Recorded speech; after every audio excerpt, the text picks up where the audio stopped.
አንተን ብሎ ልቤ ማለት እኔ በመደኋላ ወድጄሃለሁ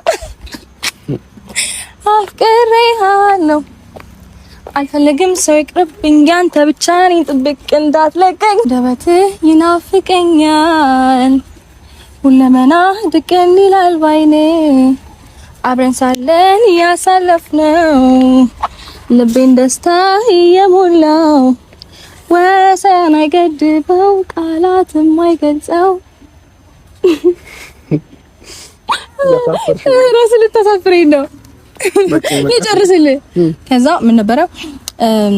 ቃል መጽናኛዬ ደስታን እየሞላው እንዳልዘናጋ ተነሽ ሂጂ አለኝ አስብሃለሁ እወድሃለሁ ልቤ ላንተ ሁሌ ቦታ አለ